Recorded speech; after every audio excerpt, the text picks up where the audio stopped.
આજરોજ રાજકોટ મ્યુનિસિપલ કોર્પોરેશનની સ્ટેન્ડિંગ કમિટીની બેઠક હતી।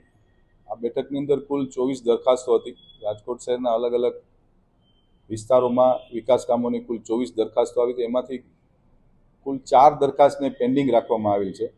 બાકીની તમામ દરખાસ્તો મંજૂર કરવામાં આવેલ છે।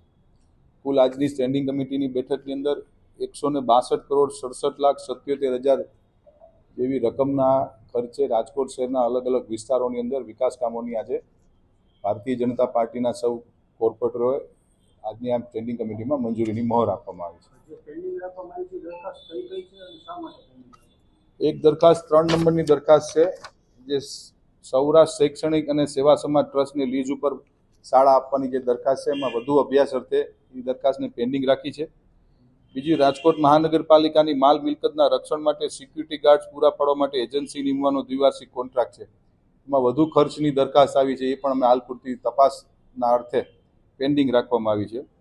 પછી કુલ ક્રમ નંબર 6, રાજકોટ મહાનગરપાલિકાની જુદી જુદી શાખાઓની જગ્યાઓમાં પગાર ધોરણમાં સુધારો કરવા અંગેની દરખાસ્ત હતી, એને પણ વધુ અભ્યાસ અર્થે પેન્ડિંગ રાખી છે।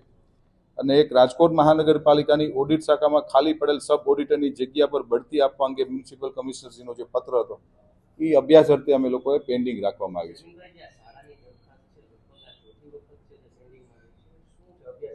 એમાં વિષય ખાલી એટલા પૂરતો છે કે જે સંસ્થાએ છે માસિક 251 રૂપિયાના ભાડાથી અમારી પાસે એને ડિમાન્ડ માગણી કરી છે, ઇન્ફ્રાસ્ટ્રક્ચર અને જગ્યા મહાનગરપાલિકાની છે, પરંતુ રાજકોટ મહાનગરપાલિકા દ્વારા ધ્યાનમાં આવ્યું છે કે ત્યાં વિદ્યાર્થીઓ પાસેથી પૈસા લેવામાં આવે છે અને કુલ વાર્ષિક 1,69,00,000 જેવો એને ફીઝની આવક છે।